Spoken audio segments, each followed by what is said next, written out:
Surface tension of liquid, द्रव का पृष्ठ तनाव। तो पहला क्वेश्चन तो यही पूछा जाता है, सरफेस टेंशन किसकी प्रॉपर्टी है? तो सरफेस टेंशन किसकी प्रॉपर्टी है? लिक्विड की, द्रव की। सरफेस टेंशन किसकी प्रॉपर्टी है? लिक्विड।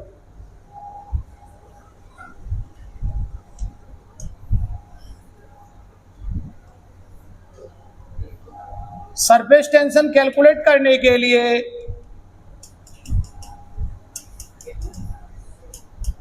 ये इमेजिनरी लाइन मान लीजिए, ये इनके मॉलिक्यूल के बीच क्या लग रहा है?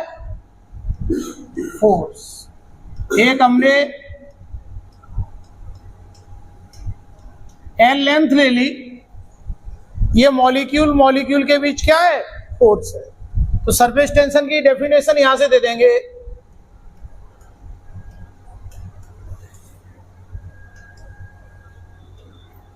पृष्ठ तनाव फोर्स पर यूनिट लेंथ। क्या डेफिनेशन देंगे? Force per unit length. Force per unit area क्या होता है? प्रेशर होता है। फोर्स पर यूनिट लेंथ प्रति एकांक लंबाई पर लगने वाला बल। प्रति एकांक लंबाई पर लगने वाला बल। तो force per unit length.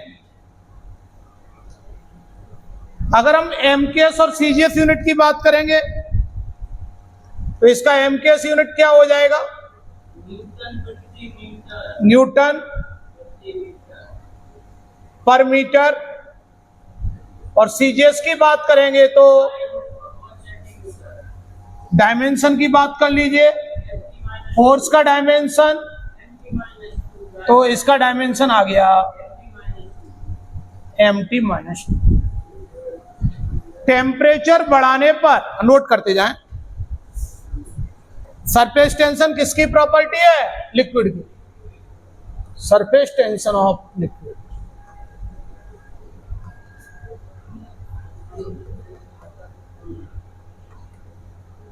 Liquid द्रव का पृष्ठ तनाव।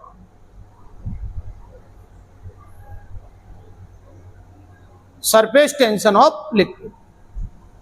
आपको पता है गर्म पानी से कपड़े साफ किए जाते हैं तो आसानी से साफ हो जाते हैं, वही काम डिटर्जेंट करता है। तो ये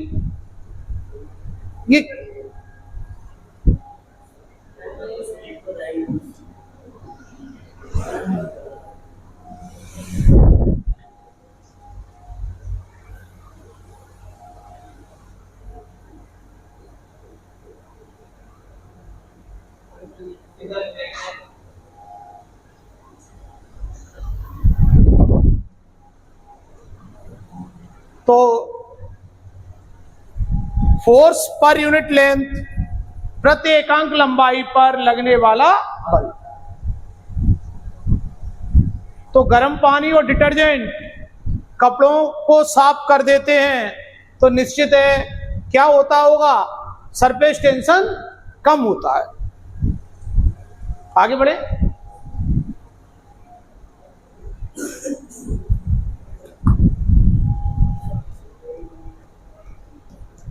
If temperature increases, यदि तापक्रम बढ़ता है,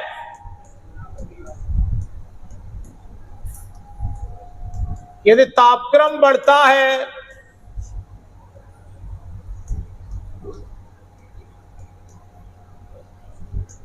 सरफेस टेंशन डिक्रीजेज।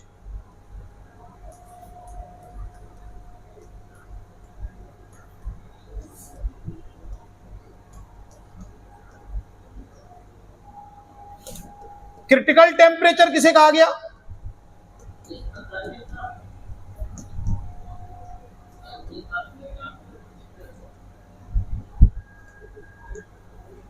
क्रांतिक ताप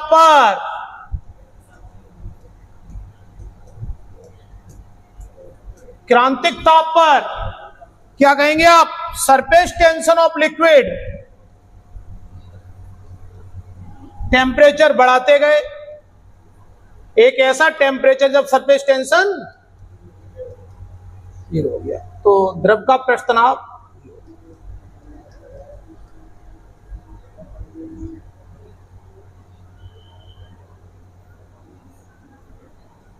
तो मॉलिक्यूल के बीच जो फोर्स लग रहा है वो सरफेस के मॉलिक्यूल के बीच जो फोर्स है वही सरफेस टेंशन है।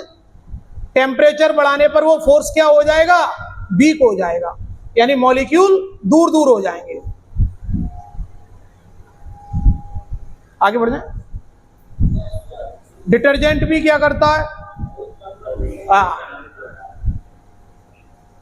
डिटर्जेंट के साथ भी याद कर लेना, जो काम गर्म पानी करेगा वही काम डिटर्जेंट करेगा।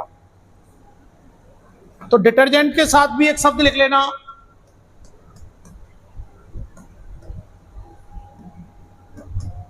डिक्रीजेज।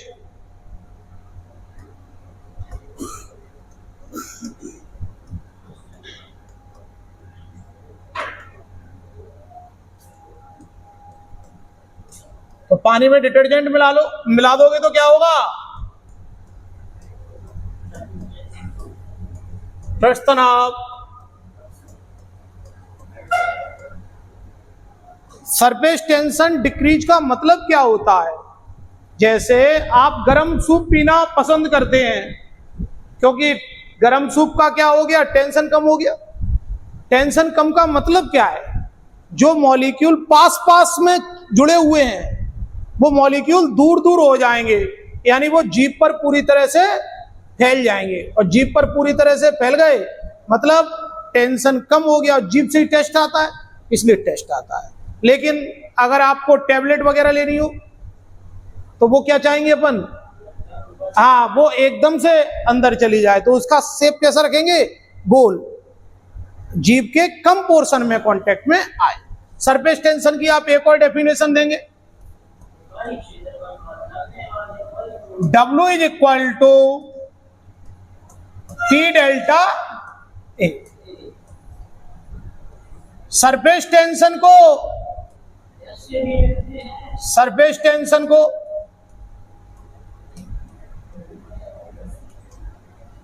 पृष्ठ तनाव को S से भी लिखते हैं, T से भी लिखते हैं, कई लोग सिग्मा से भी लिखते हैं। जैसे W क्या है? वर्क, कार्य। जैसे आप एक ड्रॉप बना रहे हैं, आप एक R रेडियस की ड्रॉप बना रहे हैं। जैसे हमने क्या किया, एक 0 से R रेडियस की, R त्रिज्या की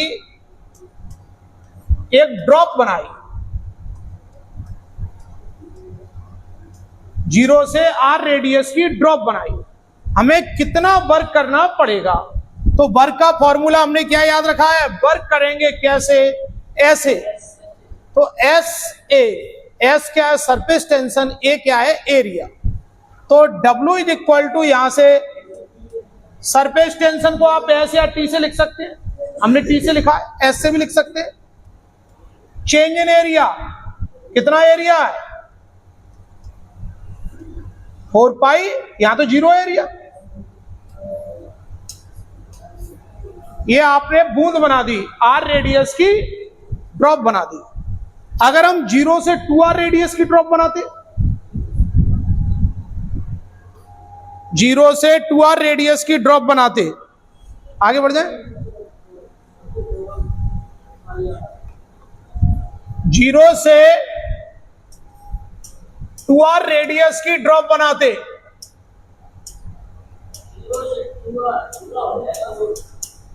तो W बराबर T डेल्टा है, T इंटू 4 पाई आर की जगह कितना रखेंगे? पहले एरिया कितना है? 0।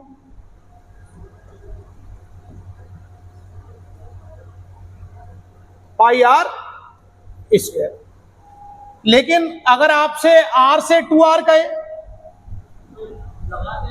आर से 2r का मतलब समझते हैं? रेडियस डबल, त्रिज्या दुगनी। आपने 0 से r देखा,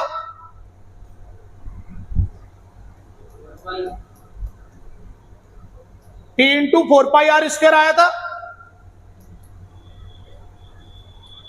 भाई गोले का क्षेत्रफल कितना होता है? 4π। ये 0 से r है, ये 0 से 2r है। इन दोनों को माइनस कर दें तो r से 2r आ जाएगा। इन दोनों को माइनस कर दें तो r से 2r आ जाएगा। तो W is equal to t into 12πr²। ऐसे कर लीजिए, A2 माइनस कितना आ गया? t into 12πr²। क्या इन्हें डायमीटर के फॉर्म में लिखा जा सकता है? क्या इन्हें डायमीटर के फॉर्म में लिखा जा सकता है? तो r इज इक्वल टू क्या लिख देंगे अपन? d/2। हाँ, ये कितना हो जाएगा देखो, किसी को भी चेक करें इसको, r की जगह d/2 रख देंगे। d मतलब डायमीटर,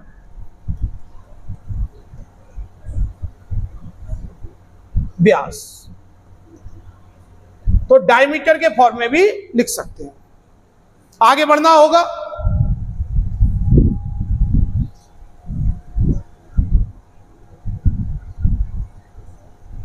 अगर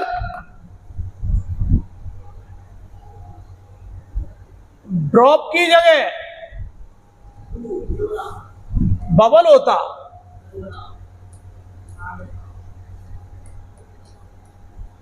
सोप फिल्म या soap bubble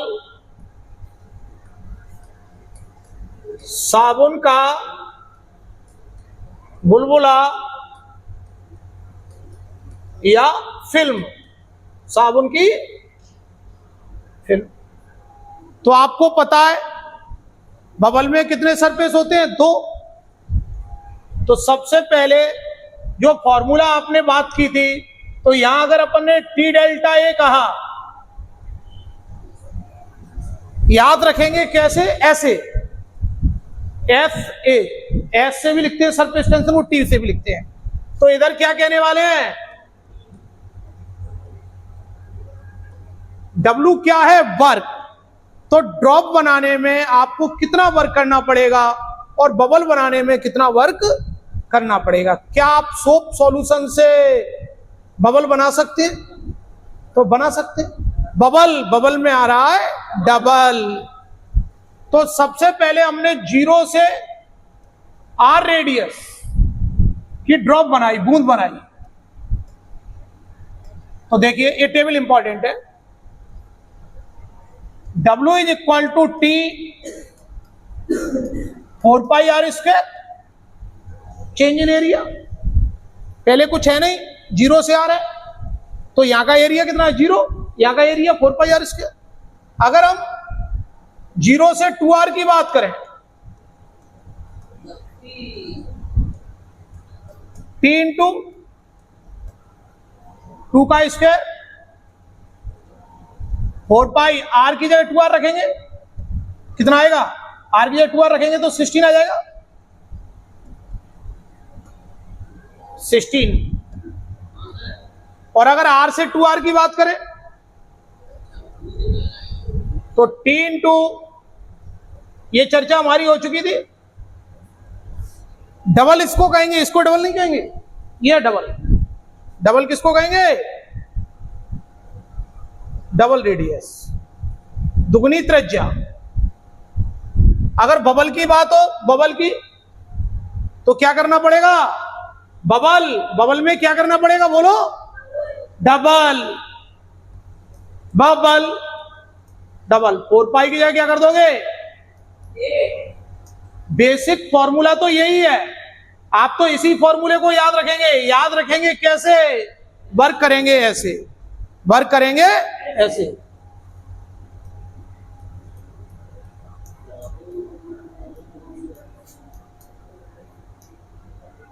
W is equal to T into 12 की जगह क्या लिख देंगे? डबल कीजिए, 1 का 2 डबल है, 2 का 4 डबल है। क्या आप R बराबर dy2 लिख सकते हैं? R बराबर dy2 लिख दीजिए। ये बहुत पूछा जाता है।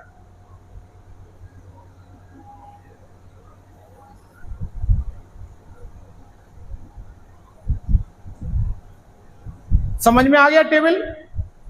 तो बबल में क्या करना है आपको? Double.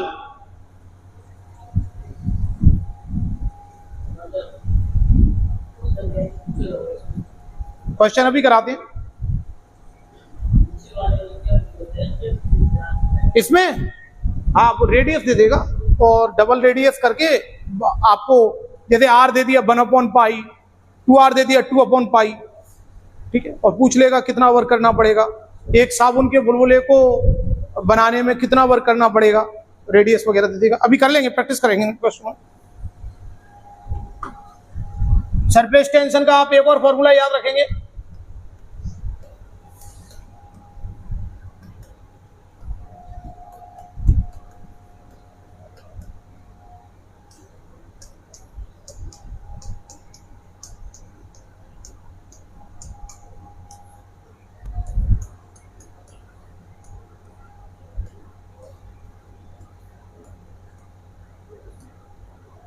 RH rho ji upon 2 cos theta. Theta angle of contact है, इसके बारे में चर्चा करेंगे अभी।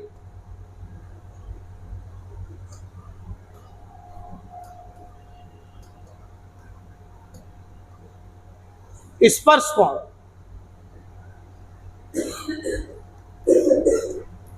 शुद्ध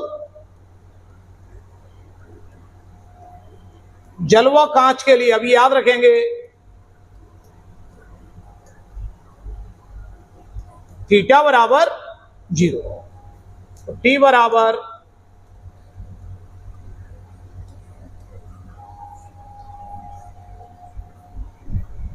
pure water and glass, theta equal to.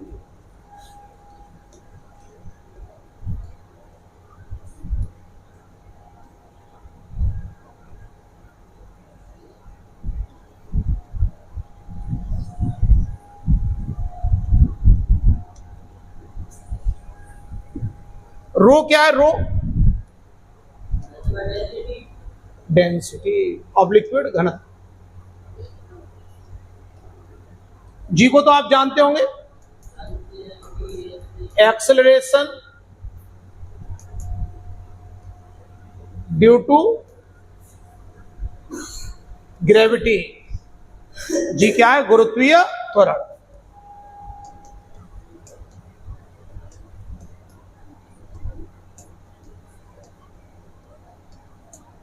आगे बढ़ना होगा।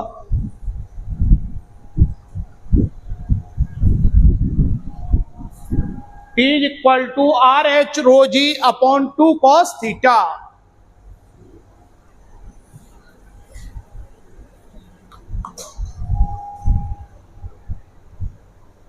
अगर छोटी छोटी ड्रॉप से बड़ी ड्रॉप बनाएं, एन स्मॉल ड्रॉप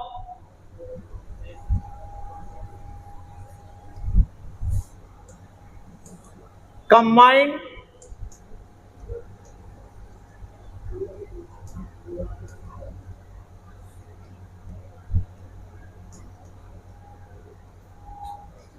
यदि एन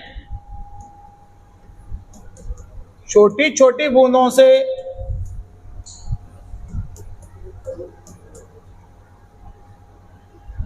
मिलाकर बड़ी बूंद बनाई जाए,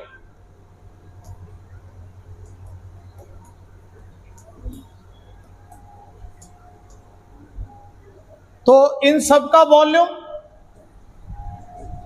n इंटू इन ड्रॉप्स का वॉल्यूम कितना है? 4/3 πr3। इसका वॉल्यूम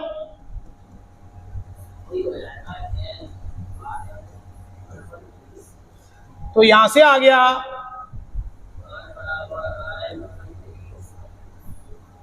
कैपिटल आर मान लिया हमने, रेडियस ऑफ बिगर ड्रॉप, बड़ी बूंद की त्रिज्या,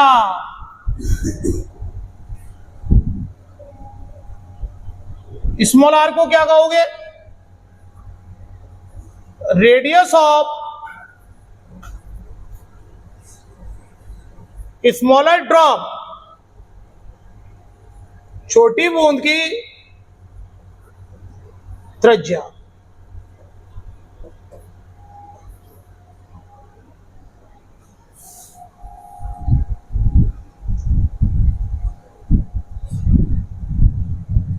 अगर केस ये वाला है, स्मॉल से बिगर बन रही है, स्मॉल से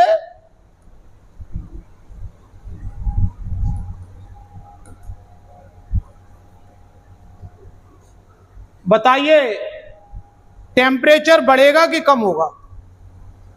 इसका उल्टा आपको पता है, कूलर में क्या हो रहा है, फुब्बारे में क्या हो रहा है, इसका उल्टा हो रहा है। भाई कूलर में फुब्बारे में क्या होता है? छिड़काव कर देते हैं दरवाजे का, तो टेम्परेचर डाउन होगा कि इंक्रीज होगा? फुब्बारे से नहाने में अच्छा क्यों लगता है? टेम्परेचर डिक्रीज होगा। लेकिन उसमें क्या हो रहा है? छोटी ड्रॉप बड़ी ड्रॉप में टूट रही है, बड़ी ड्रॉप छोटी ड्रॉप में, बड़ी ड्रॉप छोटी ड्रॉप में। तो आपको पता है जब बड़ी ड्रॉप छोटी ड्रॉप में टूटेगी तो टेम्परेचर डिक्रीज होगा, तो छोटी बड़ी में बनेगी तो बरसात में क्या होता है? टेम्परेचर डिक्रीज होता है, क्योंकि छोटी छोटी ड्रॉप से पड़ रही होती है बन के। तो छोटी ड्रॉप से बड़ी ड्रॉप, यानी यहां उल्टा है, तो आप क्या कहेंगे? टेम्परेचर इंक्रीजेज, तापक्रम बढ़ता है इस केस में, और टेम्परेचर इंक्रीज होगा तो एनर्जी रिलीज होगी, ऊर्जा मुक्त होगी। ये पॉइंट इंपॉर्टेंट है, टेम्परेचर इंक्रीज होगा तो एनर्जी रिलीज होगी, ऊर्जा मुक्त होगी। बताइए सरफेस एरिया का क्या होगा? देखो सरफेस एरिया को देखिए, ये इनसे मिलाकर अपन ने इसको बना दिया, इन सबको आप ये माने इसके अंदर फिट कर दिया, तो सरफेस एरिया क्या होगा? घट गया, डिक्रीज हो गया। जैसे आपकी बुक्स अलग अलग पड़ी हुई हैं और उनको एक पैकेट में रख दो, कम एरिया में, तो अपन क्या कहेंगे? एनर्जी के साथ क्या लिख दोगे? रिलीज्ड, ऊर्जा मुक्त। और एक और पॉइंट लिख देना, सरफेस एरिया डिक्रीजेज। क्या कहोगे? ये तीनों इंपॉर्टेंट पॉइंट हैं।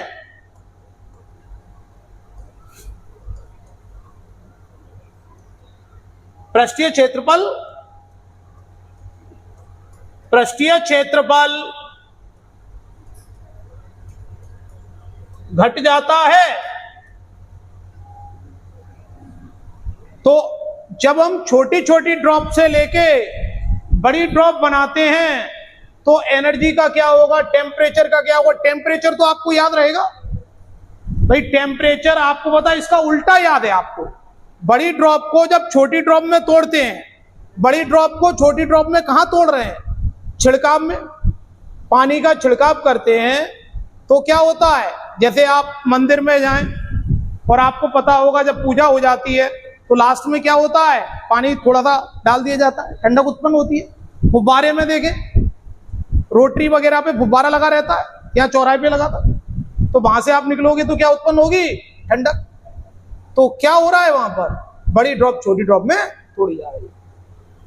देखिए अगर हम, ये बिगर ड्रॉप है,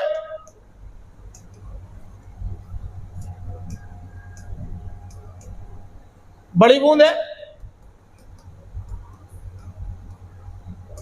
और इससे अपन छोटी छोटी ड्रॉप बना रहे हैं।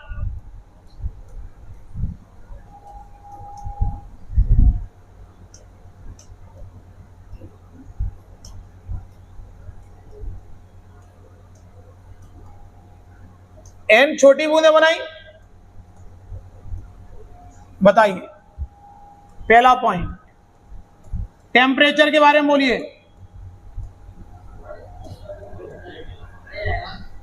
टेम्परेचर, ये मान के चलो फुब्बारे में आपने पानी रख दिया और उसकी ये छोटी छोटी बूंदें बनाई, तो क्या हो रहा है?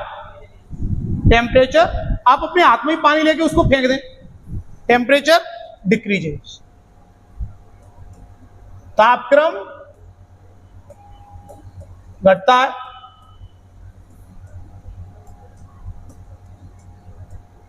अब बताइए एनर्जी रिलीज होगी या एब्जॉर्ब होगी?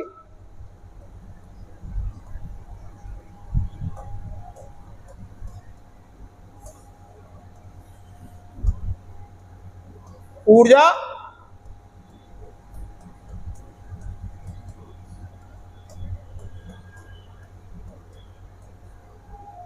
ठीक है, रिलीज कब होती है एनर्जी?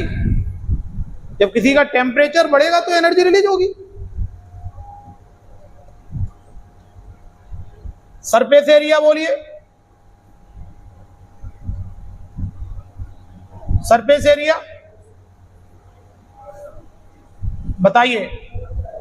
ये सब इसके अंदर रखिए, अब ये अलग अलग हो गई, तो सरफेस एरिया का क्या होगा? घटेगा कि बढ़ेगा? अरे पहले ये केवल इसमें आ गई थी, अब ये ज्यादा एरिया कवर कर रही है भाई, तो अपन क्या कहेंगे? Surface area increase. यदि आप अपने रूम पर किताबों को बिखरा के रख देते हैं और एक दिन उन्हें इकट्ठा करते हैं, तो जब अपन इकट्ठा कर लेते हैं तो वो कम एरिया में आ जाती है, कम जगह में आ जाती है, तो सरफेस एरिया बोलिए डिक्रीजेज। अभी एरिया कितना कम होता है?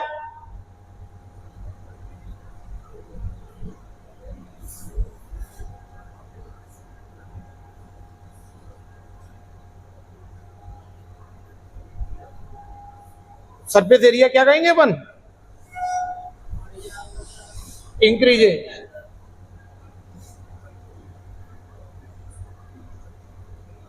ये समझ में आ गया आपको?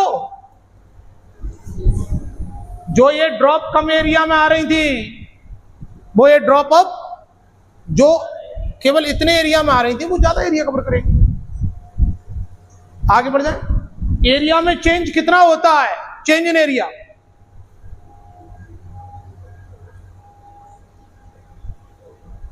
चेंज इन एरिया, क्षेत्रफल में परिवर्तन कितना कहेंगे?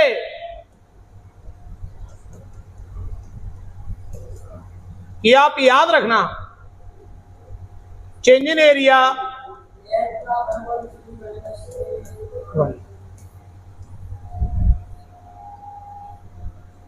तो W बराबर T डेल्टा ए, ड्रॉप बनाई थी, T इंटू ऐसा बोल पाएंगे,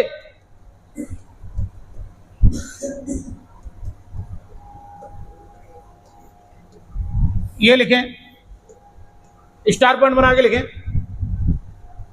N क्या है? नंबर ऑफ ड्रॉप्स, बूंदों की संख्या, T इंटू 4πr²। क्या इसको डायमीटर के फॉर्म में भी लिख सकते हैं? हाँ, डायमीटर बदलना आप जानते हैं। ये जो हम डबल टिक कर रहे हैं वो आप याद रखेंगे। छोटी छोटी ड्रॉप से बड़ी ड्रॉप का बनाना या बड़ी ड्रॉप से छोटी छोटी ड्रॉप का बनाना, तो टेम्परेचर में चेंज होगा, एरिया में चेंज होगा, तो चेंज इन एरिया। टेम्परेचर में कितना चेंज होगा उसका भी फॉर्मूला याद रखना। बढ़ जाए आगे। टेम्परेचर में कितना चेंज होगा उसका भी फॉर्मूला अपन याद रखेंगे। क्या इन्हें ज्ञात नहीं किया जा सकता? हाँ, कैलकुलेट भी कर सकते। Change in temperature,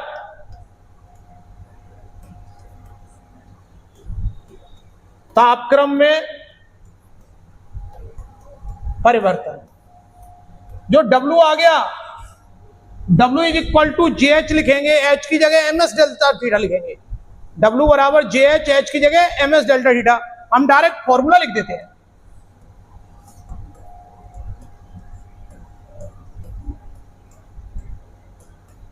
small r किसके लिए ले रहे हैं?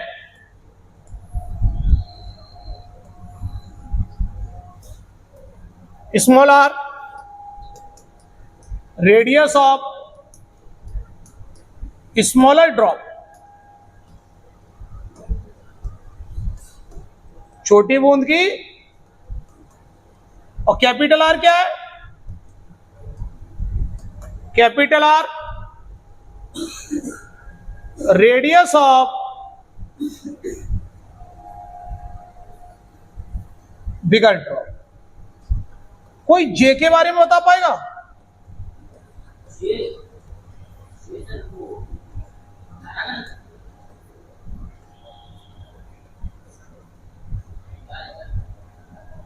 Mechanical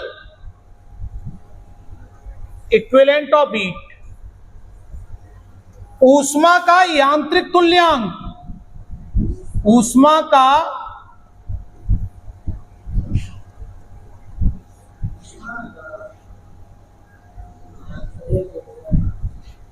mechanical equivalent of heat. कोई जानता है क्या होता है? क्या इसका डायमेंशन होता है? नहीं होता। क्या इसका यूनिट होता है? यूनिट होता है।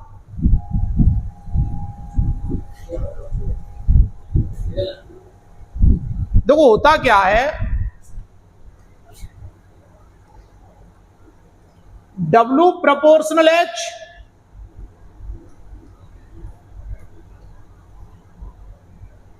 W को जूल में लिख रहे हो और H को कैलोरी में लिख रहे हैं। यदि आपने एक आइसक्रीम खाई तो कितनी आइसक्रीम पर लिखा है 700 कैलोरी, तो आप 700 कैलोरी वर्क कर पाएंगे, लेकिन वर्क को किसमें लिख रहे हैं? जूल में। तो कैलोरी को जूल में कन्वर्ट करना पड़ेगा, तो एक कन्वर्टर तो लेना पड़ेगा अपन को। तो ये J वही है, mechanical equivalent of heat.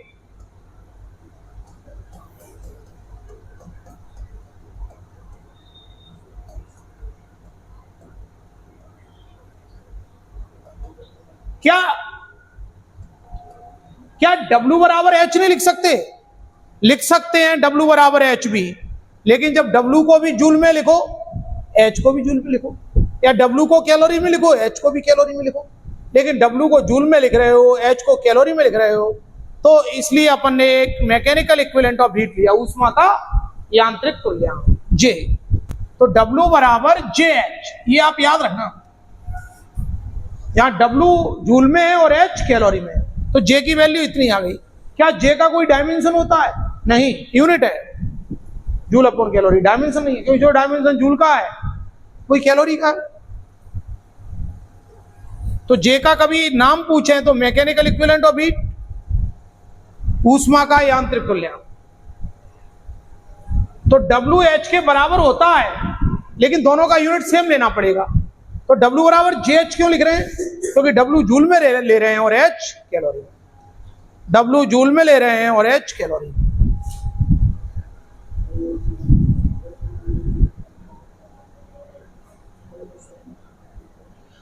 Cohesive force क्या होता है? कोहेसिव फोर्स, ससंजक बल। हेडिंग बनाएंगे, हेडिंग बनाइए, कोहेसिव फोर्स।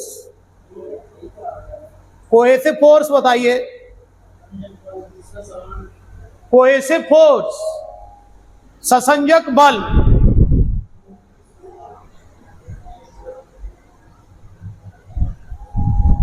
Cohesive force.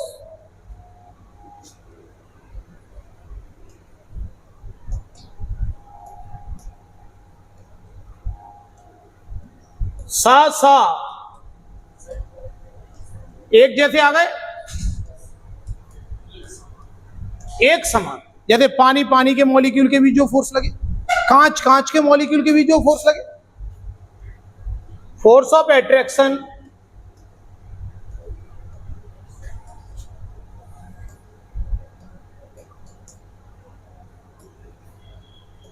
क्या कहेंगे, सिमिलर।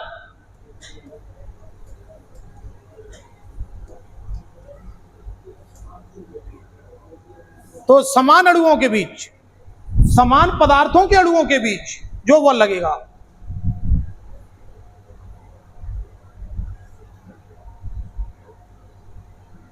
समान अणुओं के बीच,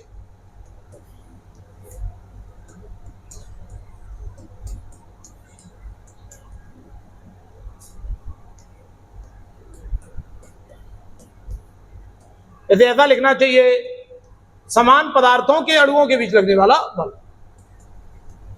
समझ गए होंगे आप। वाटर वाटर,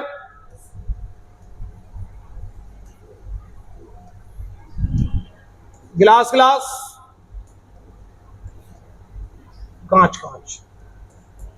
तो कांच के मॉलिक्यूल, कांच के मॉलिक्यूल। जैसे पानी गिलास में है, अब बताइए पानी और गिलास के मॉलिक्यूल के बीच कौन सा फोर्स है, एडिसिव। और पानी पानी ससंजक। आपको पता है जब अपन दो, यदि आपकी बुक को चिपकाना है, कवर को चिपकाना है, तो चिपकाने के लिए अपन किसका यूज करते हैं, क्या बोलते हैं उसको, एडिसिव। तो चिपकाने वाली चीज का नाम क्या देंगे अपन, एडिसिव। तो एडिसिव का मतलब क्या होता है, अलग अलग ऑब्जेक्ट को चिपकाना है। एडिसिव का मतलब क्या है, अलग अलग को चिपकाना। तो आसंजक बल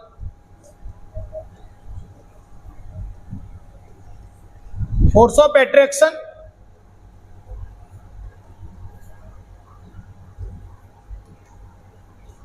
बिटवीन डिफरेंट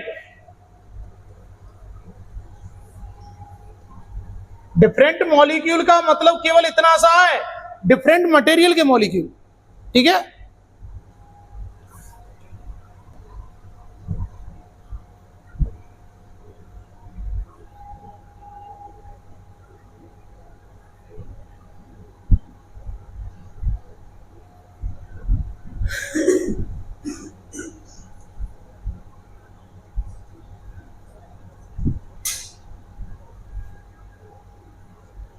अलग अलग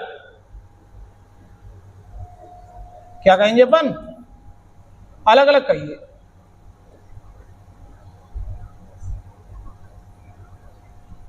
जैसे एग्जाम्पल कहें, वाटर गिलास, ठीक है, जल के मॉलिक्यूल और कांच के मॉलिक्यूल,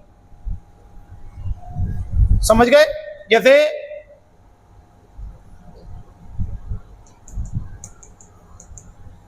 ये गिलास है, कांच है, और इसमें क्या रखा है, वाटर जल। तो वाटर वाटर के मॉलिक्यूल के बीच फोर्स का नाम क्या दोगे, कोहेसिव फोर्स। और वाटर और ग्लास के एडिसिव, असंजक। तो वाटर वाटर के मॉलिक्यूल सेम सेम ससंजक, और वाटर और ग्लास एडिसिव। और वाटर गिलास को भिगोएगा, वेट करेगा, यानी चिपकेगा। तो हमने आपको बताया बुक को चिपकाने के लिए किसकी जरूरत है, एडिसिव। हम एक पोस्टर दीवार पर चिपकाना चाह रहे हैं, और हमने देखा कि वो जैसे ही हमने लगाया वो छूट गया, तो आप क्या कहेंगे, एडिसिव कमजोर है। तो चिपकाने के लिए क्या जरूरी है, एडिसिव स्ट्रांग होना चाहिए। चिपकाना मतलब उसको गीला करना, हाँ, एडिसिव ज्यादा होना चाहिए ना। जैसे गोंद को, फेविक्विक को अपन क्या कहते हैं, फेविकॉल को एडिसिव कहते हैं। तो एडिसिव ज्यादा है मतलब चिपकेगा अच्छे से। अगर हम एक पोस्टर दीवार पर चिपकाना चाह रहे हैं तो क्या चाहिए हमें? एडिसिव ज्यादा। तो चिपकाना मतलब क्या है? पानी आपको भिगो रहा है मतलब पानी आपसे चिपक रहा है। तो पानी आपसे चिपक रहा है मतलब एडिसिव फोर्स ज्यादा है। पानी आपसे चिपक रहा है मतलब क्या ज्यादा है? एडिसिव फोर्स ज्यादा है। तो वेट प्रोसेस होगा। वेट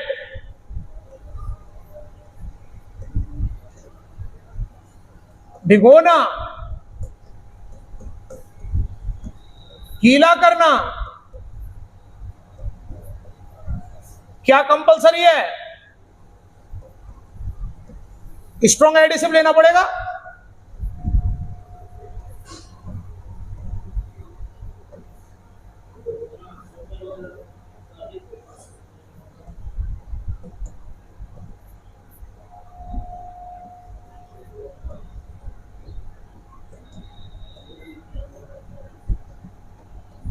कुल मिला के अगर चिपकाने वाली प्रोसेस हो रही है, क्या ज्यादा है? एडिसिव ज्यादा है। चिपकाने वाली प्रोसेस हो रही है, क्या ज्यादा है? एडिसिव ज्यादा। पानी कांच से चिपकता है ये तो आप पहले से जानते हैं, कौन भिगोएगा कौन नहीं भिगोएगा। तो पानी गिलास को गीला करता है कि नहीं करता? करता है। पेट्रोल गिलास को गीला करता है कि नहीं करता? करता है। केरोसिन, एल्कोहल गिलास को गीला कर रहा है। निश्चित है ये गिलास से चिपक रहे हैं। चिपक रहे हैं मतलब कौन ज्यादा है? एडिसिव फोर्स ज्यादा है। आप ऐसा भी तो कह सकते हैं कोहेसिव फोर्स वीक है, ससंजक बल कमजोर है। और दोनों अलग अलग के बीच कह रहे हैं। पानी और गिलास के बीच क्या ज्यादा है? एडिसिव फोर्स ज्यादा है। किससे ज्यादा है? पानी के कोहेसिव फोर्स। तो पानी गिलास की तरफ चला गया। और डज नॉट वेट,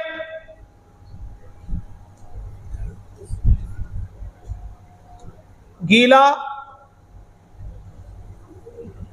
नहीं करता या नहीं चिपकता।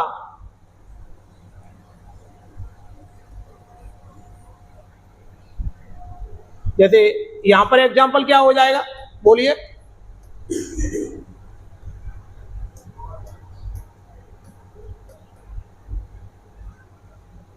जल व कांच। क्या एल्कोहल व ग्लास लिख सकते हैं? बताइए, लिख सकते हैं? क्या पेट्रोल और ग्लास लिख सकते हैं? क्या केरोसिन और ग्लास लिख सकते हैं? लिख सकते हैं। गीला नहीं करता, नहीं चिपकता, डज नॉट वेट। तो निश्चित है आप क्या कहेंगे? नहीं चिपक रहा मतलब एडिसिव कमजोर है। एक ही बात याद रखना, नहीं चिपक रहा मतलब एडिसिव वीक है। एडिसिव फोर्स, भाई आप दीवार पर एक पोस्टर लगा रहे हैं और पोस्टर नहीं चिपक रहा दीवार पर, तो आप क्या कहेंगे? एडिसिव कमजोर है यहां। और फेविकॉल, फेविक्विक ये तो कंपनियां हैं, वैसे हैं क्या ये? एडिसिव। एडिसिव का मतलब दो अलग अलग को चिपका दे। तो असंजक बल, क्या यहां का कोई एग्जाम्पल आप बता पाएंगे? क्या पानी आपसे चिपकता है? बोलिए, क्या पानी आपसे चिपकता है? हाँ चिपकता है। क्या मरकरी आपसे चिपक सकता है? नहीं। क्या मरकरी गिलास से चिपक जाएगा? नहीं चिपकेगा।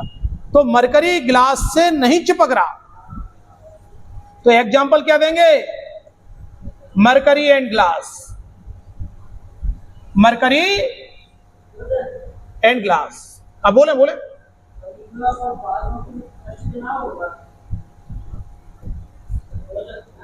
क्या?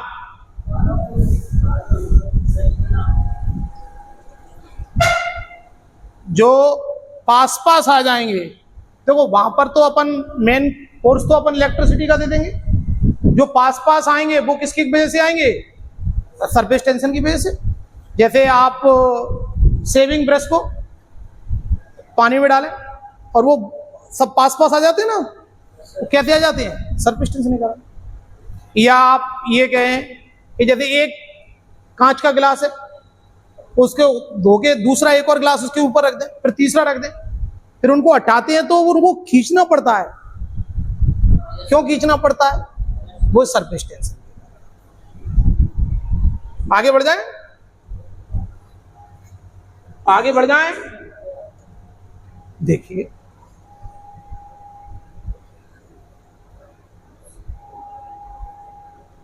एक साथ 3-4 बातें लिखेंगे। अगर एंगल ऑफ कांटेक्ट स्पर्श कोण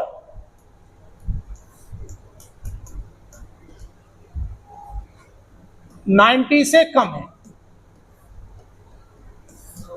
एक्यूट एंगल। आपसे यह कभी नहीं पूछा जाता कि एंगल ऑफ कांटेक्ट क्या होता है। हालांकि आपको आना चाहिए एंगल ऑफ कांटेक्ट क्या होता है। क्या होता है भाई बताओ। देखो समझ लें, आपने सॉलिड लिया, सॉलिड लिया, लिक्विड, सॉलिड और लिक्विड दोनों ले लीजिए।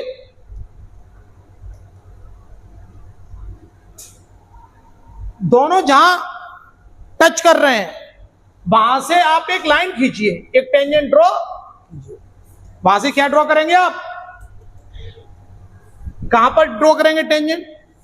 सॉलिड और लिक्विड जहां मिल रहे हैं वहां से लिक्विड सरफेस पर एक टेंजेंट ड्रॉ कीजिए, कर लीजिए। अब ये सॉलिड के साथ जो एंगल बनाएगी उसका नाम क्या है? Angle of contact. द्रव व ठोस के संपर्क बिंदु से द्रव की सतह पर खींची गई स्पर्श रेखा सॉलिड के साथ, सॉलिड सरफेस के साथ जो एंगल बनाती है उसे एंगल ऑफ कांटेक्ट। हालांकि पेपर में डेफिनेशन नहीं आती। थीटा 90 से कम है तो पहली बात तो क्या नहीं, 11th में भी ये डेफिनेशन नहीं पूछते। एंगल ऑफ कांटेक्ट को पूछ लें तो बता दिए। थीटा 90 से कम है तो सबसे पहले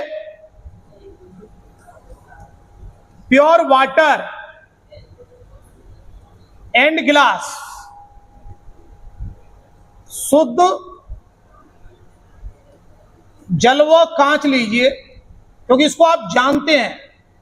क्या जल की जगह केरोसिन कह सकते हैं? कह दो, पेट्रोल कह दो, एल्कोहल कह दो, सबको जानते हैं आप।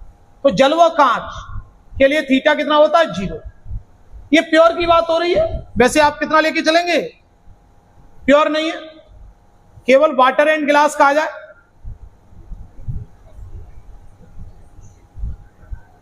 सात से 8 डिग्री, ठीक है। अब आपको पता है, जैसे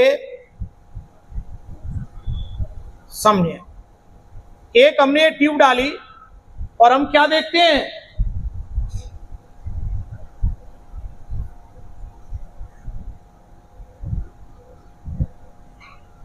हम देखते हैं ट्यूब में जो लेवल है वो इंक्रीज होता है। तल क्या होता है? इंक्रीज होता है।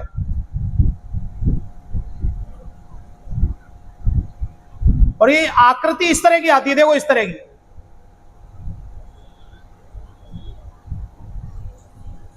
इस आकृति को देखिए, इसका नाम क्या देते हैं शेप का? चंद्रतल, मेनिस्कस। तो ये मेनिस्कस कैसा आता है इसका?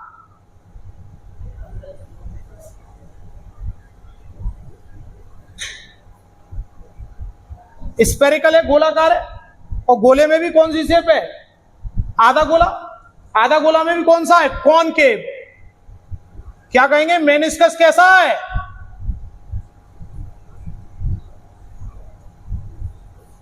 अब बताइए, ये जो पानी ऊपर बढ़ रहा है, इस ट्यूब में जो पानी ऊपर जा रहा है, इस एक्शन को कहते हैं कैपिलरिटी एक्शन। क्या कहते हैं? केशकत्व। ये पानी जो ऊपर चढ़ रहा है, ये आपने एक्शन जैसे कहना चाहिए पेड़ में देखा। हाँ, पेड़ में क्या होता है? पेड़ में क्या होता है? हाँ, दीपक वही होता है, केरोसिन लैंप में यही होता है। पेड़ में पानी कहां जाता है? नीचे से ऊपर।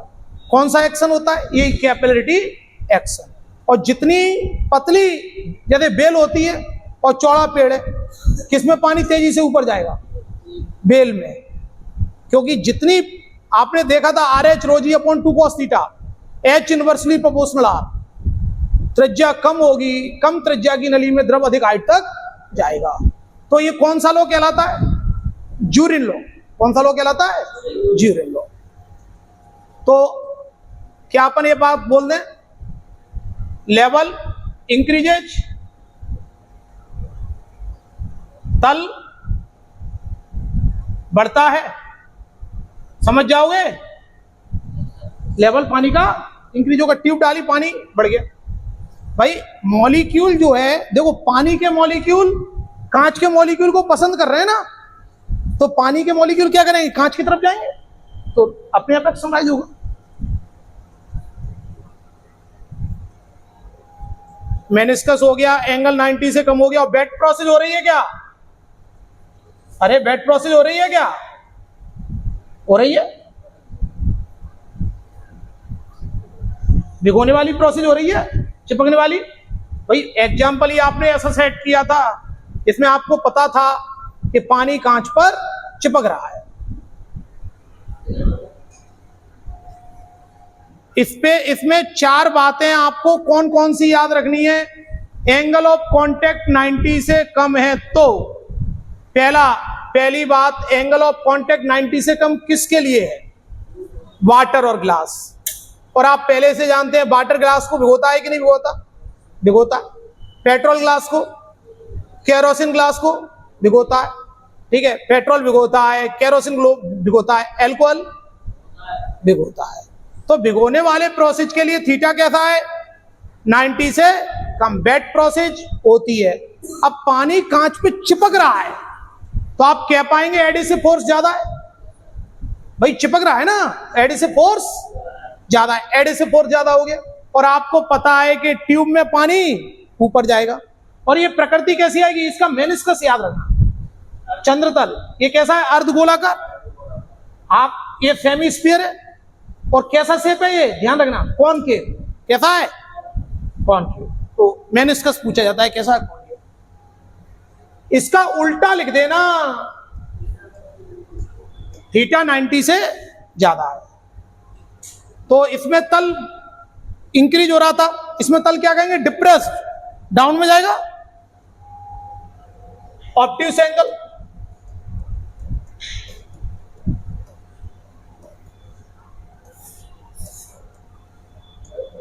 इसका उल्टा बोलो। पहले तो एग्जाम्पल लिख लें, क्या कहेंगे एग्जाम्पल में? मरकरी एंड कांच 1 3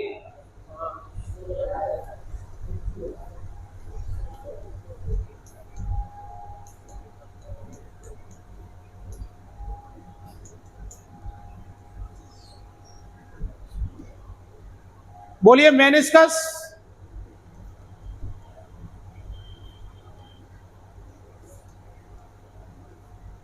कैसा कहोगे? कॉन्वेक्स।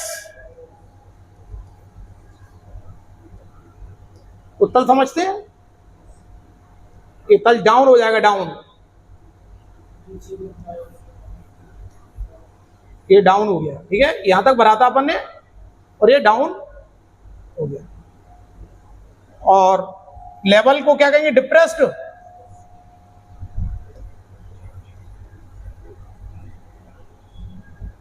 तल और भिगोने वाली प्रोसेस होगी क्या? नहीं, डज नॉट वेट, गीला नहीं करता। अब नहीं गीला कर रहा मतलब एडिसिव कमजोर है। एडिसिव कमजोर है कोहेसिव से। एक सेकंड रुके। असंजक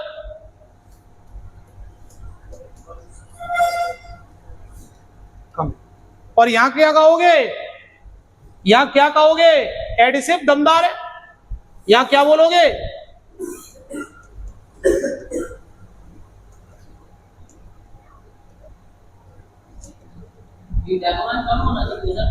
हाँ, देखो सबसे पहला केस है, अगर थीटा 90 से कम है तो क्या होगा?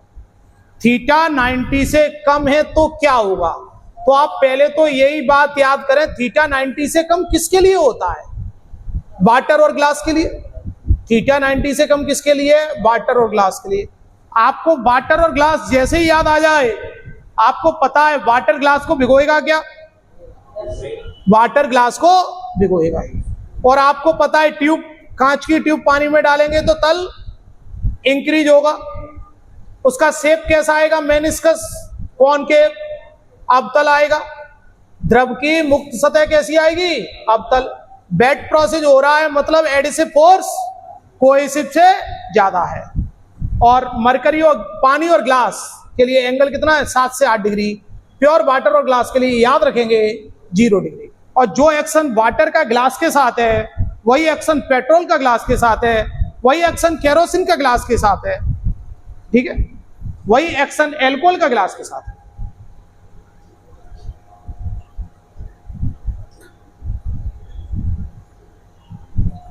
और थीटा 90 से अधिक है तो इसका जस्ट उल्टा बोलो। थीटा 90 से अधिक है तो क्या? जस्ट उल्टा बोलो। क्या कहेंगे आप? थीटा 90 से ज्यादा है, किसके लिए याद रखेंगे? मरकरी व ग्लास। मरकरी व कांच 1 3 5, तो मरकरी व कांच 1 3 5। और आपको पता है मरकरी ग्लास पर चिपकता है क्या? नहीं चिपकता। मरकरी लकड़ी पर चिपकेगा? नहीं चिपकेगा। मरकरी आपसे चिपकेगा? नहीं चिपकेगा। तो आप क्या कहेंगे? नहीं चिपक रहा, एडिसिव फोर्स वीक है। अब चिपक नहीं रहा, एडिसिव फोर्स वीक है, और इसका ये ट्यूब में इसका लेवल क्या होगा? डिक्रीज होगा, तल गिरेगा। आगे बढ़ जाए। ये एक बात आती है, कभी कभी एक्सिस प्रेशर के बारे में पूछते हैं।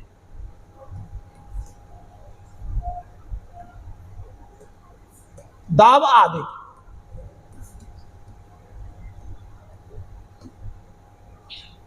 जैसे ड्रॉप बनेगी, तो ड्रॉप बनेगी तो सरफेस पर फोर्स लगाना पड़ेगा। फोर्स लगाने से अंदर का दाब बाहर के दाब से अधिक हो जाता है। दाब में इस अंतर को क्या बोलते हैं? दाब अधिक, एक्सिस प्रेशर। तो इसका फॉर्मूला आप याद रखेंगे 2T अपॉन, बताइए एक छोटी ड्रॉप है, एक बड़ी ड्रॉप है, बताइए रेडियस। बेटा रेडियस ए की कम है, बी की ज्यादा दिख रही है। एक्सिस प्रेशर किस में ज्यादा होगा? तो जितनी स्मॉल ड्रॉप होगी उसमें एक्सिस प्रेशर उतना ही ज्यादा होगा। ये ड्रॉप के लिए फॉर्मूला है। और अगर बबल आएगा तो क्या कर दोगे? बबल आया, बबल बोलना डबल, बबल डबल। कभी कभी वो डायमीटर देते हैं, तो रेडियस को डायमीटर से हम बदल लेंगे। आगे बढ़ जाए।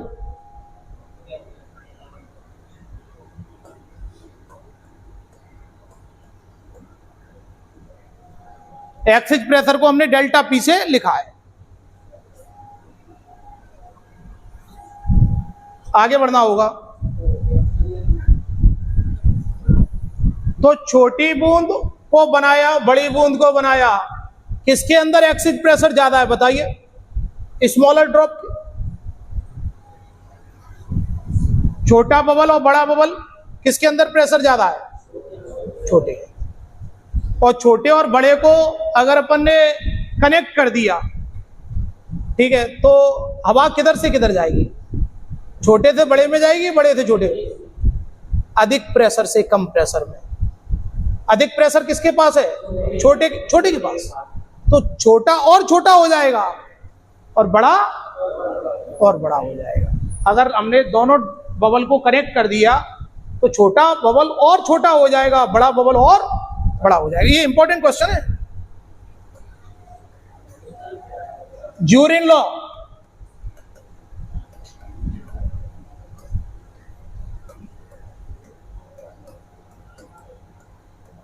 ये नाम से कभी नहीं पूछा जाता। जब अपनी चर्चा हुई थी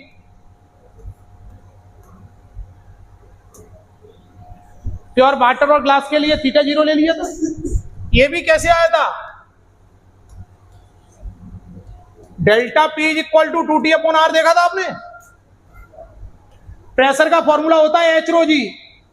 प्रेशर का फॉर्मूला H रो जी। जैसे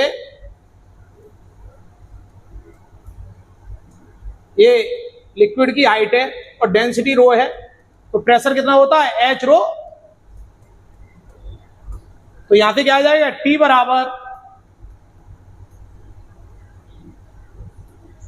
लेकिन आप तीनों फॉर्मूलों को अलग अलग याद रखते हैं। P का ये वाला फॉर्मूला अलग याद रखेंगे, H क्या आप इसको याद करेंगे? हाँ। क्या इसको भी याद करेंगे? हाँ। क्या इसको भी याद करेंगे? हाँ, इसको भी याद।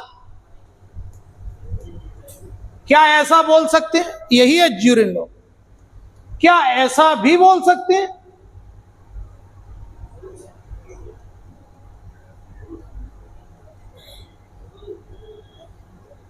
ये क्या बता रहा है आपको? ये हाइट ऑफ एसेंट है, केस कत्र की ऊंचाई, किसमें पानी अधिक हाइट तक जाएगा? जो पतली त्रिज्या है, जिसकी त्रिज्या कम है। तो जैसे आपने एक चौड़ा पेड़ देखा और एक पतली बेल देखी। आप देख रहे हैं ऊपर की पत्ती कैसी है? हरी। क्या आपने ऊपर पानी दिया? पानी तो आपने नीचे दिया। तो पेड़ में पानी कहां जा रहा है? नीचे से ऊपर। और वैसे पानी कहां जाता है? ऊपर से नीचे। लेकिन पेड़ में पानी कैसे जा रहा है? ये कौन सा एक्शन है? इसको ही बोलते हैं कैपिलरिटी एक्शन, केस तत्व। और कम त्रिज्या की नली में द्रव अधिक हाइट तक जाएगा। इस लॉ को क्या नाम देते हैं? ज्यूरिन लॉ। क्या H G के भी इनवर्सली प्रोपोर्शनल है? हाँ। तो बताइए, अगर मून पर हाइट ज्यादा मिलने वाली है क्या अर्थ पर?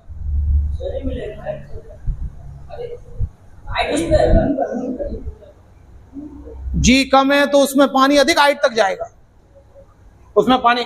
कुछ क्वेश्चनों से चर्चा कर लें जिससे आपको समझ में आए कि आज क्या सीखा। आज क्या सीखा? सबसे पहले तो एक छोटा फॉर्मूला ही देख लें। ये एज ए रिजल्ट आप याद रखेंगे। ये एज ए रिजल्ट याद रखेंगे। पानी की असंख्य छोटी बूंदें जिनमें प्रत्येक की त्रिज्या R है, छोटी छोटी बूंदें मिलकर बड़ी ड्रॉप बना रही हैं। तो डेल्टा थीटा, ये अपने दो फॉर्मूले लिखे थे। चेंज इन एरिया, क्या तुम्हें ये फॉर्मूला याद है? चेंज इन एरिया, क्षेत्रफल में परिवर्तन, क्षेत्रफल में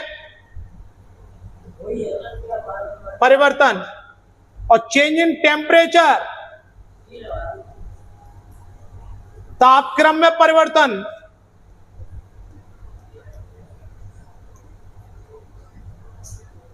तापक्रम में डेल्टा थीटा बराबर 3T अपॉन J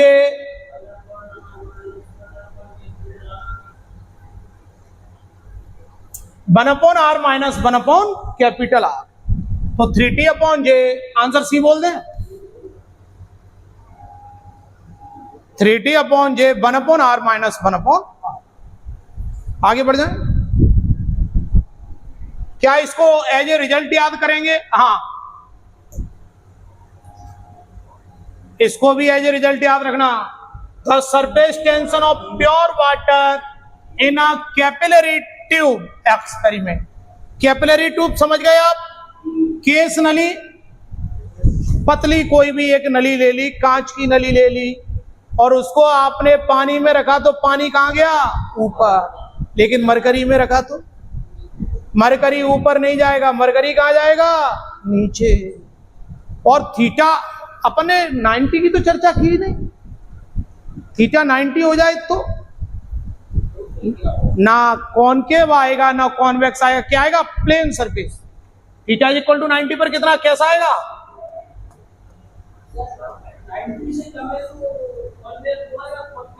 हाँ अभी बताया था ना ऐसे। ये देखो पानी, देखो क्या होगा, पानी किधर जाएगा समझो, पानी इसकी तरफ जाएगा, गिलास के मॉलिक्यूल को से चिपकना चाह रहा है, इधर भी पहुंचा दो तो ये कैसी आकृति आई? और पानी देखो मॉलिक्यूल की तरफ चढ़ गया, ऊपर जा रहा है। तो शुद्ध पानी के लिए बात हो रही है, तो आपने फॉर्मूला ये कि ये याद कर लिया।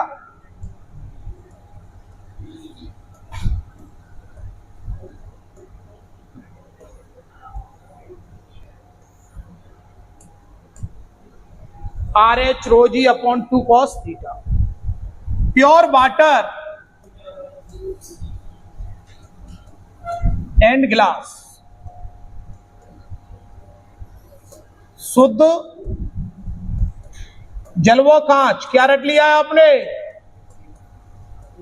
थीटा बराबर 0 रख दीजिए, तो RH rho g upon 2।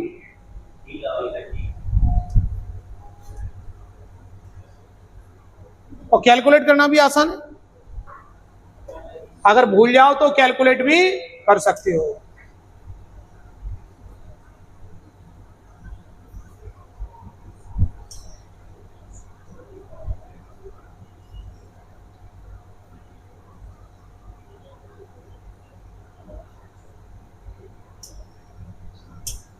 ये देखिए,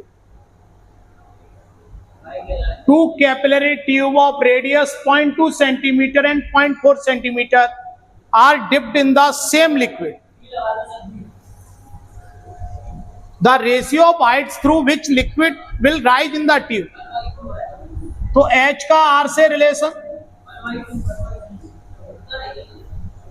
उल्टे रिलेशन, तो H1 अपॉन H2 उल्टा रिलेशन है।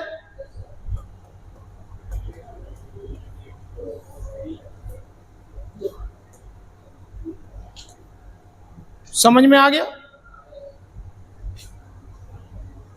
H का अगर G से रिलेशन पूछा जाए,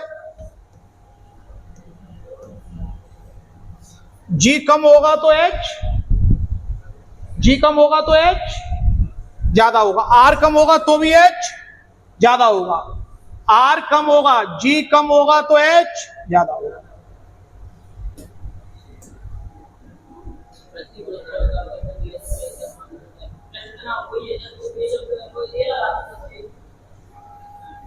पूरा क्वेश्चन अच्छे से पढ़ा करें, फिर आंसर दिया करें।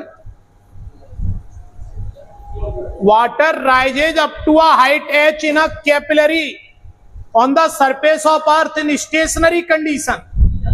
आपको पता है जब लिफ्ट, सुने, लिफ्ट a एक्सेलरेशन से ऊपर जाती है G+a, लिफ्ट a एक्सेलरेशन से नीचे जाए, ये आपने पढ़ा है।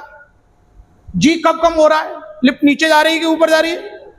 नीचे। इधर देखें, लिफ्ट जब नीचे जा रही है तो G कम हो रहा है, लिफ्ट जब नीचे जा रही है तो G कम हो रहा है, और G कम होगा तो H,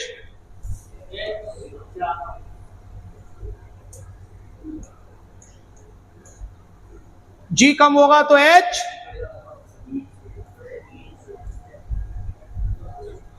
in a lift going downward with acceleration. समझ में आ गया? जब लिफ्ट नीचे जाएगी ए एक्सेलरेशन से तो G-a, जब लिफ्ट ऊपर जाएगी तो G+a। न्यूटन्स लॉ में आप देखते हैं, ये देखिए, कांच की केस नली को पारे में डुबोने पर 4 एक्शन बताया था, चार एक्शन बताए थे, बताइए। पहले तो चारों एक्शन अपने दिमाग में होना चाहिए। मरकरी व कांच 1 3 5, क्या कहेंगे? मरकरी व कांच 1 3 5। बोलो, क्या मरकरी कांच से चिपकता है? नहीं, चिपक नहीं रहा मतलब एडिसिव कमजोर है। चिपक नहीं रहा मतलब एडिसिव कमजोर है।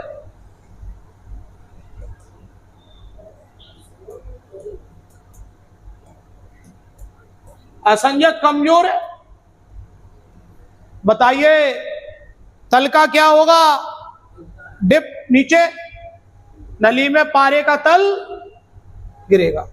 Mercury descend in the capillary tube. जो कांच की ट्यूब है, कांच और पानी और मरकरी व कांच, पानी की जगह अगर मरकरी कर दें तो केस बिल्कुल उल्टा हो जाएगा। पानी और कांच की स्टोरी तो आपको मालूम है, और पानी की जगह मरकरी कर दें तो बिल्कुल केस उल्टा कर दो। आपको वाटर और ग्लास की स्टोरी मालूम है, और वाटर की जगह मरकरी कर दें तो पूरा उल्टा। 4 बातें याद रखनी है वाटर और ग्लास के लिए। 4 बातें, 4 बातें कौन कौन सी? पानी कांच से चिपक रहा है, चिपक रहा है, चिपक रहा है मतलब एडिसिव दमदार है, एडिसिव स्ट्रॉन्ग हो गया। एडिसिव, कांच की ट्यूब पानी के अंदर रखेंगे तो पानी ऊपर बढ़ेगा, यानी लेवल बढ़ गया, लेवल बढ़ गया, एडिसिव ज्यादा हो गया। पानी और कांच के लिए थीटा 90 से कम है, और मेनिस्कस कॉनकेव। अब मरकरी के लिए इसका उल्टा बोल दो, लेवल गिरा दो, मेनिस्कस कॉन्वेक्स कर दो, एडिसिव कमजोर कर दो, और मरकरी व कांच के लिए थीटा 90 से ज्यादा। याद भी रखेंगे, मरकरी व कांच 1 3 5। तो आंसर क्या देंगे? Mercury descends in the capillary tube. पानी के साथ एसेंट एक्शन होता है, height of ascent H inversely proportional r. केस कत की ऊंचाई, पानी ऊपर चढ़ता है।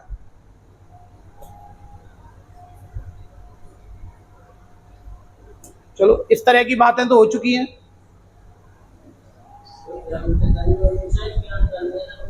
त्रिज्या का अनुपात, हाइट दी है तो उल्टा बोलो, उल्टा तो बोलो।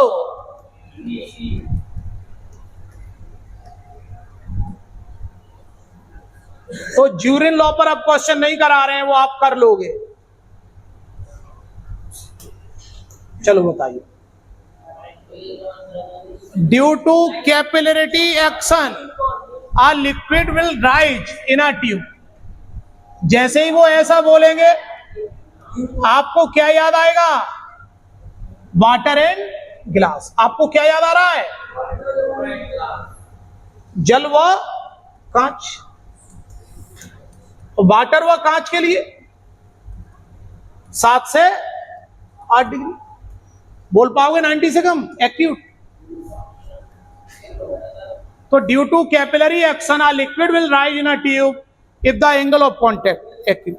नहीं, इसके क्वेश्चन आप कर लीजिए, जिससे ये कंसेप्ट आपको आने लगेगा।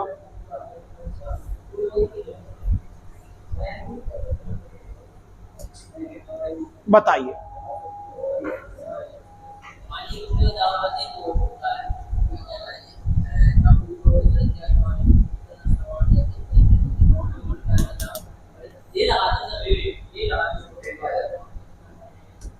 क्या कह पाएंगे आप? छोटे बुलबुले का आंतरिक दाब, ये आपको पता है, ये आपने ड्रॉप के लिए याद किया था। बूंद अंदर दाब बाहर के दाब से अधिक है। दाब में इस अंतर को क्या बोलते हैं? Axis pressure. और बबल, क्या करोगे? Bubble double.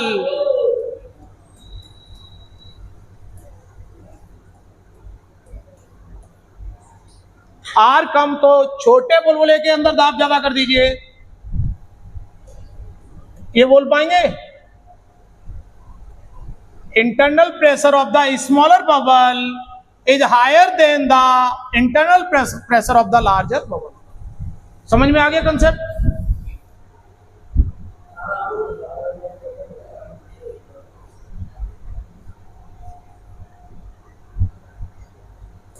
एक क्वेश्चन कर पाओगे इसमें? दाबांतर, दाब में इस अंतर को ही क्या कहते हैं? दाबांतर। करिए, सॉल्व कीजिए,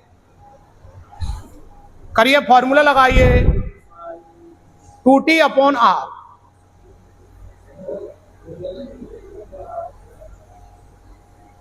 फॉर्मूला लगाइए 2T/R।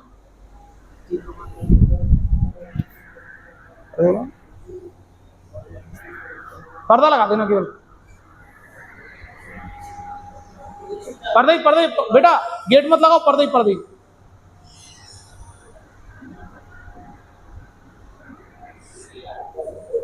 क्या कहोगे?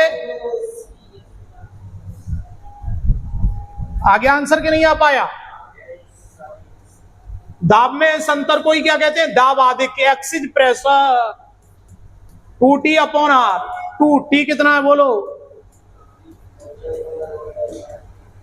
R बता दो, 1 मिलीमीटर।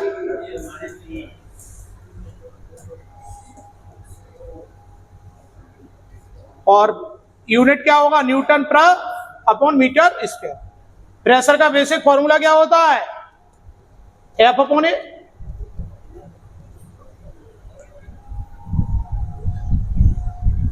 अगर बबल होता तो 4T/R। बबल होता तो बोल देते अपन 4T/R। हाँ, 140 आया। इसको बताइए,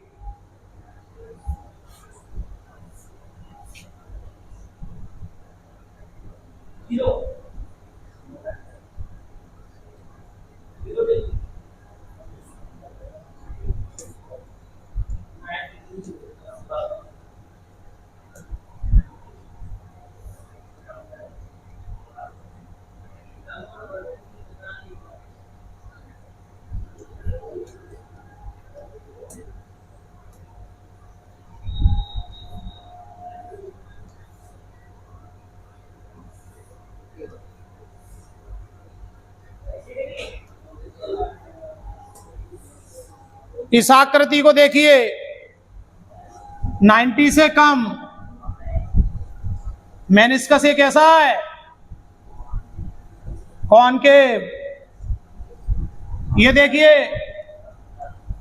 समतल, कितना एंगल है? इसके लिए एग्जांपल कोई है आपके पास? सिल्वर व ग्लास, कौन सा ज्यादा होगा? एडिसिव के कोहेसिव? दोनों बराबर। इसको देखिए, इसके लिए एग्जांपल है आपके पास मरकरी एंड ग्लास 1:3, मरकरी व कांच 1:3:5। तो समतल। कई बच्चे इसमें 0 आंसर लगा देते हैं। बताइए थीटा बराबर 0 पर आकृति कैसी होगी? कॉनकेव। प्योर वाटर और ग्लास के लिए देखा भी था आपने।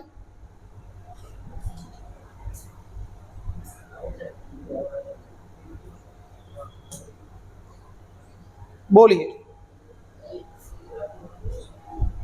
भिगोता है, भिगोता है तो वाटर और ग्लास याद आएगा आपको?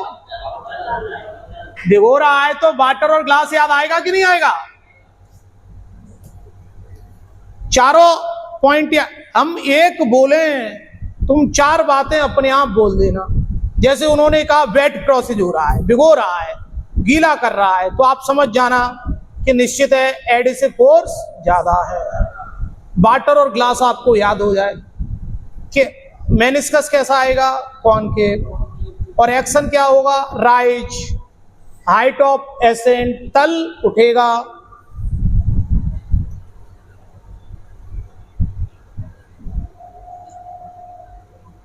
चलो इसको बोलो।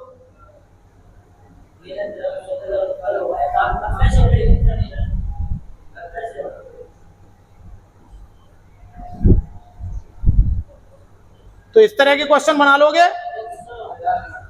मरकरी व कांच, मरकरी व कांच 1:3:5। मरकरी व कांच 1 3 5। मरकरी व ग्लास के लिए बोलो। गीला नहीं करता। क्या चारों बातें बोल पाओगे? बोलो एडिसिव, बोलो एडिसिव। कमजोर है, अरे भिगो ही नहीं पा रहा, चिपका नहीं पा रहा इसको, तो असंजक। और मेनिस्कस द्रव की मुक्त सतह उत्तल, और एक्शन डिप एक्शन, तो क्या कहेंगे? ऑप्ट्यूस। अब कुछ क्वेश्चन अपन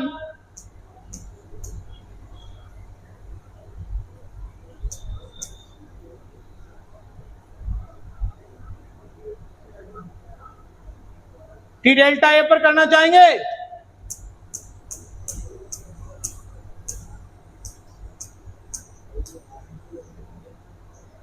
ये जो तुम पूछ रहे थे क्वेश्चन को देख लीजिए, जो तुम पूछ रहे थे। इसका कारण क्या है? Surface tension.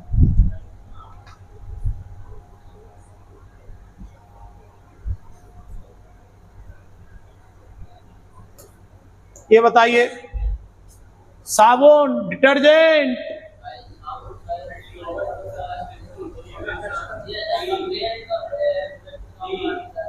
डिटर्जेंट में शब्द क्या छुपा है? डिक्रीज। गर्म पानी भी यही करेगा।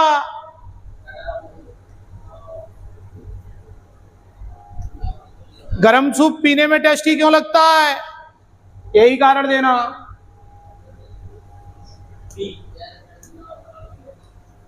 लेकिन नमक का एक्शन उल्टा होगा। जैसे पानी में नमक मिलाएंगे तो इसका जस्ट उल्टा होगा। जैसे समुद्र के पानी से कपड़े साफ होते हैं क्या? नहीं होते। क्रिटिकल टेम्परेचर पर सरफेस टेंशन 0 होगा।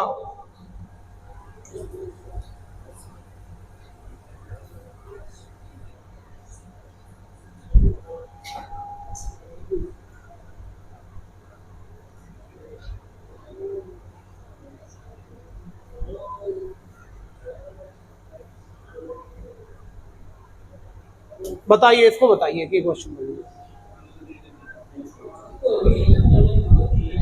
आप तो पहले टेम्परेचर को देखो, टेम्परेचर बढ़ा के घटा बोलो। आप तो याद रखा करें। क्या याद रखेंगे? फुब्बारे में बड़ी ड्रॉप, बरसात में बड़ी ड्रॉप छोटी ड्रॉप में फूटती है, टेम्परेचर घटता है। फुब्बारे से नहाना अच्छा क्यों लगता है? बड़ी ड्रॉप छोटी ड्रॉप में बदल रही है, टेम्परेचर फॉल करेगा। ठीक है, यहां एक्शन उल्टा हो रहा है। छोटी से बड़ी बना रहे हैं तो टेम्परेचर बढ़ेगा, और टेम्परेचर बढ़ेगा तो एनर्जी मुक्त होगी, रिलीज होगी। Energy is liberated. ठीक है, ऊर्जा मुक्त होगी।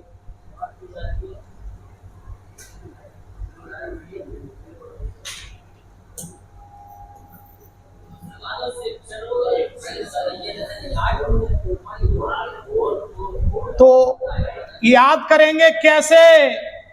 ऐसे एस ए, तो एस सरफेस टेंशन को एस से या टी से लिख लेते हैं।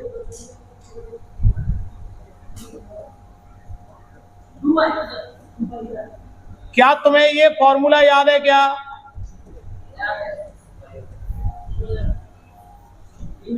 हमने लिखाया था चेंज इन एरिया।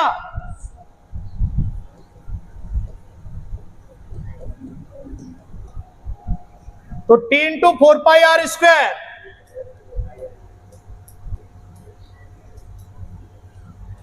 n कितना है? 8। क्या 2 की पावर 3 लिख दें?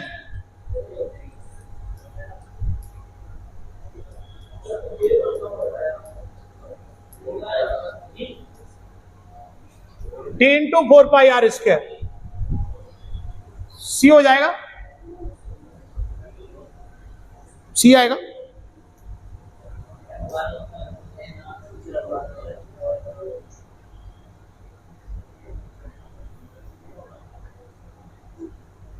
एक बबल और बना देते हैं, इसको देखिए, बना लीजिए बेटा, बबल बना लीजिए।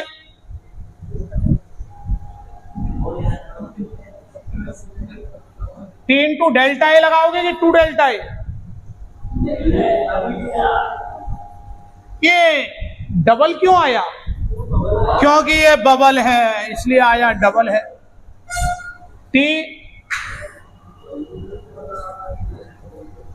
4 पाई आर स्क्वायर 10 सेंटी, ठीक है। ये क्या किसका माना है? ये 24 पाई हो जाएगा इंटू 10 की पावर -2, इधर से -2 आ जाएगा। 24 पाई, अरे रख दो, 24 थी, पाई की वैल्यू रख दो 3.14, वैसे ही मल्टीप्लाई करके देख लो। एक और लास्ट क्वेश्चन देख लीजिए, चलो।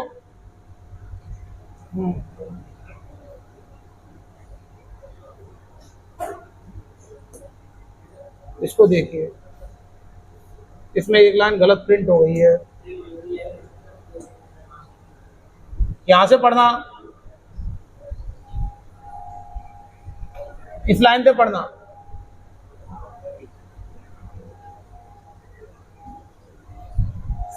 अब पढ़ो।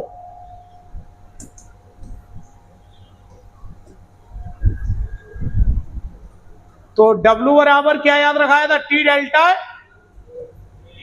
सो फिल्म में तो टी इंटू 2 डेल्टा ही कर देंगे। W कितना है बोलो?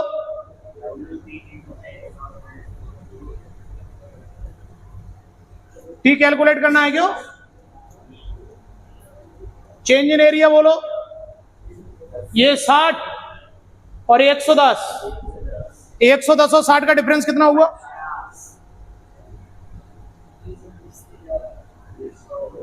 सेंटी का स्क्वायर। अरे सेंटी का स्क्वायर।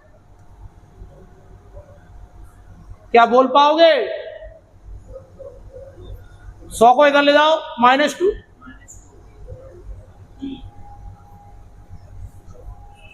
तो आज की बात रखते हैं यहीं तक, मिलते हैं कल। जय हिंद, जय भारत।